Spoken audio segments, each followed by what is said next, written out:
IIT का आध्यात्म के सिलसिले में बड़ी उसकी चर्चा हो रही है क्योंकि एक आईआईटीएन व्यक्ति अब आध्यात्मिक दुनिया में चल पड़े हैं। लेकिन अभी जो हमारे साथ खड़े हुए हैं वो आईआईटीएन्स को पढ़ाने वालों में से एक हैं। प्रोफेसर रहे हैं आईआईटी दिल्ली में और अब आध्यात्म ही एकमात्र रास्ता है जिसमें वो चल रहे हैं। इंजीनियरिंग हो या चाहे कोई भी साइंस हो, कोई भी साइंस इंक्लूडिंग एस्ट्रोनॉमी, हर जगह 2+2 4 नहीं होता है। अच्छा, अगर 2+2 पे सीमित रह जाता तो नहीं खोज, नहीं तकनीक, नहीं इक्विपमेंट्स, नहीं उपचार वगैरह या नया मेडिकेशन होता ही नहीं है। Right. It is the discovery of the unknown which create. Sanatan का सबसे बड़ा समागम महाकुंभ, जहां हर कण एक कहानी कहता है और हर विभूति की अपनी एक विशेषता है।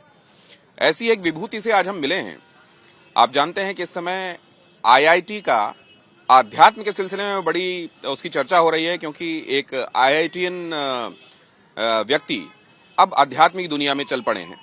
लेकिन अभी जो हमारे साथ खड़े हुए हैं वो आईआईटीएन्स को पढ़ाने वालों में से एक हैं। प्रोफेसर रहे हैं आईआईटी दिल्ली में और अब आध्यात्म ही एकमात्र रास्ता है जिसमें वो चल रहे हैं। बहुत स्वागत है आपका। नमस्कार जी। हमारे दर्शकों को अपना नाम भी बताइए। मेरा नाम शिव शंकर भट्टाचार्य है और मैं मार्ग पहुंच चुका हूं तो नहीं कह सकता हूं, पर मार्ग में चलने वालों में से एक हूं और अभी भी चले जा रहा हूं और आशा है जब तक जीवित रहूंगा चलते रहूंगा जी। तो आप प्रोफेसर रहे हैं आईआईटी में? जी, हम प्रोफेसरी किए हैं आईआईटीज में और हम पढ़ा चुके हैं छात्रों को, जो कि विधिगत शिक्षा होता है वो मैं पढ़ा चुका हूँ। तो आपके सब्जेक्ट्स क्या रहे हैं? मेरा सब्जेक्ट्स ज्यादातर power generation, turbines related, production of power बाइन्स फ्रॉम टर्बाइन्स, वो सब चीजों में मैंने पढ़ा। Electric and electricity wing of engineering. जी जी जी जी जी जी जी। तो ये इंजीनियरिंग खास तौर से क्या हम अभी आजकल आप जानते हैं कि एक बाबा हैं जो कि आईआईटी से पढ़े हुए हैं जी, अभय जी, और अब आध्यात्मिक की दुनिया में वो आ गए हैं जी। लोग ये भी जानना चाहते हैं कि वो जो माइंडसेट होता है इंजीनियरिंग वाला, जहाँ 2 × 2 = 4 होता है, जहाँ चीजें बाइनरी में देखी जाती हैं, या तो होती हैं या नहीं होती हैं, इस तरह की दुनिया से आने वाला जो व्यक्ति होता है वो आध्यात्म की दुनिया, जहाँ चीजें होती भी हैं और नहीं भी होती हैं, इस दुनिया में कैसे वो अपने आप को फिट कर पाता है? सबसे पहले एक सुधार करना चाहूंगा आपके बातों पे। इंजीनियरिंग हो या चाहे कोई भी साइंस हो, कोई भी साइंस इंक्लूडिंग एस्ट्रोनॉमी, हर जगह 2+2 4 नहीं होता है। अच्छा, अगर 2+2 पे सीमित रह जाता तो नहीं खोज, नहीं तकनीक, नहीं इक्विपमेंट्स, नहीं उपचार वगैरह या नया मेडिकेशन होता ही नहीं है। Right. It is the discovery of the unknown which creates No. science. So what you are saying is science is not thus far, no further. There is always Science is just like a path which a person follows, like many other people follow different paths. Same way, spirituality is also a path which somebody follows, जो कि शायद दूसरे लोग वो follow नहीं So करते। you find this spiritualism also to be a science? Definitely yes. Spiritualism in itself, जब roots को देखा जाए यानी कि जड़ को देखा जाए, तो जड़ जहां था, साइंस की जड़ भी वही है। और वो क्या है? वो है एनालिटिक्स, यानी कि analytical discussions and notations and discourses and debates. So whether it is science और it is spiritualism, the path is different but the process remains the same. So engineering is just an extension of science. Same way spirituality is also an extension of science. तो ये जो कहते हैं कि युग सहस्त्र योजन पर भानु लील्योताहि मधुरफल जानू जब कहा जाता है जी, तो तभी ये पता था कि यहाँ से धरती से सूर्य की दूरी कितनी है जी। और न जाने हमारे मनीषियों ने कौन कौन सी वो गणनाएं पहले ही कर ली जी। जो विज्ञान अभी तक करने में सक्षम नहीं हुआ है। इस लिहाज से आप देखते हैं तो क्या पाते हैं? देखिए, ऐसा है, अज्ञानता कोई पाप नहीं है, पर ज्ञान जितना है उसको स्वयं संपूर्ण सोचना या उसके बारे में ये समझना कि ये ज्ञान अपने आप में संपूर्ण है, वो पाप है।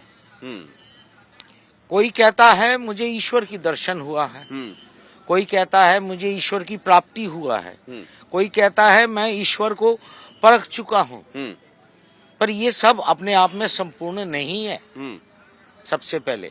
दूसरी बात, जब आप जिसको जो कहते हैं कि मुझे ईश्वर, चलते चलते बात करता हूँ, ईश्वर की दर्शन है हुआ है या ईश्वर की प्राप्ति हुआ है जी, इत्यादि, ये लोग अपने आप को मतलब उनके दिमाग को एक सीमित दायरे में एकत्रित कर लिया। हाँ। उसके बाहर हाँ। उनको ना सोचने की क्षमता होती है जी। और ना उसके बाहर वो जाना चाहते हैं। हाँ।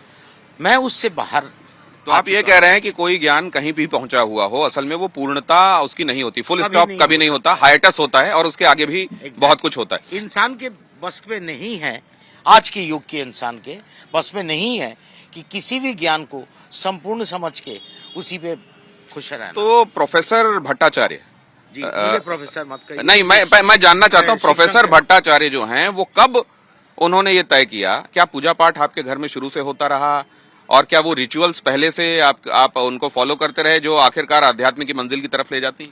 जी, इसके विषय में बताना चाहूंगा, हमारा 7 पीढ़ी पहले से ही 7 पीढ़ी पहले से ही माता की साधना में, माता की पूजा में, हमारी घर में तो ये ब्राह्मण की टोल चलता था। माता महाकाली की पूजा? जी जी, ब्राह्मण की टोल चलता था और ब्राह्मण की टोल चलने के नाते हमारे पूर्वज जो थे वो सारी ज्ञानी पंडित थे और वंशधारा के अनुकूल मैंने भी पूजा पाठ से अपनी जिंदगी शुरू किया था। पर ये हमारी प्रोफेसर होने के बाद की बात नहीं है, जब मैं 8 साल के थे तब से था। तब तो वहाँ वो बीज पड़ गया जो बाद में प्रस्फुटित हुआ, पल्लवित हुआ।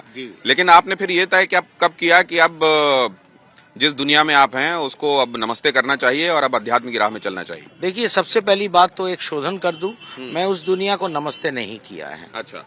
उस दुनिया को मैं इज्जत करता हूं और आज भी करूंगा और आगे भी करता रहूंगा। और उस दुनिया को के बारे में भी यदि कभी बातचीत होता है मैं तब हिस्सा जरूर लेता हूं, पर मेरी मूल जो समय है वो केंद्रित हो चुका है इस वक्त आध्यात्मिक और साधना और सोच। तो परिवार है आपका? जी, मेरा एक ही पत्नी है। मैं बंगाली होने के नाते मुझे अब तक हिंदी में माहिरत हासिल नहीं हुआ, क्योंकि कुछ बातें हमें भी समझ में नहीं। ये आप इसको स्लिप ऑफ टंग ही कहें तो अच्छी बात है, वरना अगर आपका पता उनके पास है तो आपको पकड़ कर ले जाएंगी कुंभ से बाहर। नहीं, एक ही कह रहे हैं। अच्छा, तो बहरहाल तो घर में आपकी पत्नी है, बच्चे हैं? जी, बच्चे हमारे सेटल्ड है विदेश में और वो अपने अपने जिंदगी जी रहे। तो आप सबसे टच में हैं? जी, मैं व्यक्तिगत रूप से अपने बेटे से टच में नहीं हूँ, पर बेटी से टच में हूँ और मेरी धर्मपत्नी जो है दोनों के टच में है। उनसे टच में नहीं रहने की कोई वजह? वो संपूर्ण व्यक्तिगत कारण है, उस पे मैं ज्यादा। अच्छा, ठीक है, वो अध्यात्म से जुड़ा हुआ नहीं है। मतलब आपने कोई ऐसा नहीं है कि आपने अपने परिवार में कुछ लोगों को त्यागा है या परिवार को त्यागा? ना, मैं आज तक त्यागा, ना मैं कभी त्यागूंगा। क्योंकि अच्छा, ये बताइए, अभी कुछ मेरे ख्याल से 1-1.5 साल पहले भी मिले थे। तो संसार में रहते हुए आदमी डे टू डे लाइफ की जो ग्राइंड होती है, दुनियादारी जिसको कहते हैं, उस दुनियादारी में रहते हुए क्या वो आध्यात्मिक रह सकता है? संपूर्ण रूप से। मैं इस पे एक बात कहना चाहूंगा कि जो कहता है कि मेरे पास समय नहीं है, वो अपने आप को, सिर्फ अपने आप को नहीं, समाज को, अपने आप को, अपने परमेश्वर को झूठ बोल रहा है। क्योंकि हमारे को खाना खाने की समय निकाल लेते हैं हम, चाहे दिन में 1 बार हो, 2 बार हो, 3 बार हो, जैसे भी हो। हम शौच के लिए समय निकाल लेते हैं, उसी तरह हम चाहे तो परमेश्वर के लिए भी समय निकाल सकते हैं। बट मुश्किल ये बात है कि हर चीज को अगर हम जोड़े कि जिसको हम इंग्लिश में कहते हैं रिटर्न ऑन इन्वेस्टमेंट, तो रिटर्न ऑफ इन्वेस्टमेंट यानी कि मेरी वापसी क्या आ रहा है इसको करके, मुझे मिल क्या रहा है, वो सोच से जो आध्यात्मिकता पे जाता है या उस मार्ग पे चलने की कोशिश करता है, वो कभी सफल नहीं होता है और वो बीच रास्ते में ही सोचता है। तो वो लोग जो मंदिर जाते हैं कि भगवान मुझे पास करा दो, भगवान मुझे नौकरी लगवा दो, या भगवान मेरा अमुक काम करा दो, मैं ये प्रसाद चढ़ाऊंगा, मैं तो एक ही बात कहना चाहूंगा, भगवान कोई किराने का दुकान नहीं है जी। 1 किलो साबुन दे दो, 2 किलो दाल दे दो, एक टूथपेस्ट दे दो, एक टूथब्रश दे दो। भगवान कोई किराने का दुकान नहीं है। अगर आप एकाग्र चित्त से उनकी नाम लेंगे तो भगवान आपको वो देगा जो आपको चाहिए। पर अगर आप मांगने के मूड में हो तो मांगने के लिए शारीरिक इंसान ढूंढिए। आप ये बताइए कि जैसे हमको परिवारों में जो संस्कार मिलते हैं जी। आपको भी परिवार में ही वो संस्कार मिले जी। लेकिन आपको लगता है कि हमारी शिक्षा दीक्षा में भी इसका पर्याप्त समावेश होना चाहिए ताकि पर्याप्त एक्सपोजर हमारे अपनी संस्कृति परंपरा और अध्यात्म की तरफ जो होना चाहिए उसके लिए कंड्यूसिव एटमॉस्फेयर तैयार हो। ऐसा ना हो कि लोगों को बहुत भटकने के बाद अपनी मंजिलें मिले, उसके लिए एक तय रास्ता, एक तैयार रास्ता पहले से हो।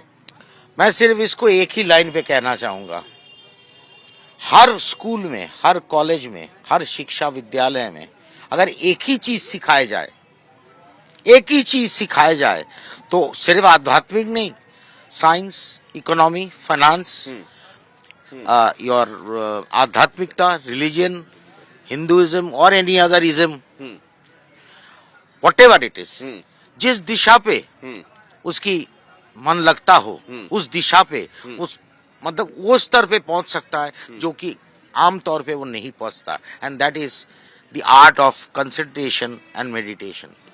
Art of concentration and meditation. और प्रोफेसर रह चुके और अब आध्यात्म की दुनिया को ही अपना सब कुछ मानने वाले ये जो व्यक्ति हैं, उनका कहना यह है कि बगैर आधार के, बगैर जमीन के जैसे पेड़ नहीं उग सकता, वैसे ही गमले में उगाने की कोशिश होती है लेकिन गमले वाले पेड़ और जो प्राकृतिक रूप से लगे हुए पेड़ होते हैं उनमें बहुत फर्क होता है। और दूसरे ये भी कि भगवान के पास अगर आप सिर्फ मांगने के लिए जा रहे हैं तो आप असल में कहीं चूक कर रहे हैं। अगर आप बगैर किसी स्वार्थ के भगवान की तरफ चलना शुरू करेंगे तो आपको अपने आप वो चीजें हासिल होने लगेंगी जिनकी शायद आप कामना करते हैं। ये भी कि संसार में रहते हुए भक्ति का मार्ग अपनाएं, अध्यात्म का मार्ग अपनाएं, संसार को छोड़ने की आवश्यकता नहीं है। वो लाइनें भी मुझे याद आ रही हैं कि संसार से भागे फिरते हो, भगवान को तुम क्या पाओगे। और बहुत धन्यवाद। ये बात कह के खत्म करना चाहूंगा अगर आपकी आज्ञा हो, कि मैं ये मानता हूं कि ईश्वर, अगर हम ये मानते हैं कि तीनों लोकों में मौजूद है तो उसको ढूंढने के लिए मंदिर में भी जाने की जरूरत नहीं है, किसी मस्जिद या किसी गिरजा में भी जाने की जरूरत नहीं है। अपने अंदर झांको, और वो झांकने की तरीका है कंसंट्रेशन एंड मेडिटेशन। और उसके लिए आपको संसार या संसारी छोड़ के आपको गृह त्यागी बनने की जरूरत नहीं है। अपना खोज अपने परमात्मा जो कि हमारे अंदर बसे हुए, उसको अगर खोजो, जिस भी मार्ग में हो, चाहे वो पढ़ाई के मार्ग में हो, चाहे आध्यात्मिकता से हो, चाहे मंत्रों से हो, अगर आप उस मार्ग को खोजते हो तो आपका ईश्वर से मांगना नहीं पड़ेगा। अगर ईश्वर सर्वज्ञानी और सर्वज्ञापी है तो उनको सब पता है आपको चाहिए क्या, उनको सब पता है आपको क्या चाहिए। संकेंद्रण के साथ और योग के साथ अपने आप को परमात्मा के साथ जोड़ने का नाम ही अगर योग है। और अगर आप ये करते हैं, थोड़ी देर आप जहां भी हैं वहीं अंतर्मुखी होकर अगर ध्यान करते हैं तो आपके उन सवालों के जवाब आपको मिलने शुरू हो जाएंगे जिनकी तलाश में अभी तक आप भटकते रहे हैं। ये मैं बातों का सार समझता हूं जो आपसे। और संगम नगरी में अगर आप पहुंचे हुए हैं तो न जाने कहां किस विभूति से आपका सामना हो, किस तरीके की दास्तान असल में वो आपको वो बताएं कि वो आपके लिए एक प्रेरक प्रसंग बन जाए। बहुत धन्यवाद हमसे बातचीत करने के लिए। बहुत बहुत धन्यवाद आपका और आपके चैनल को कि उन्होंने हमें लायक समझा आपसे बात करने की। बहुत बहुत धन्यवाद आप। Thank you so much. Thank you.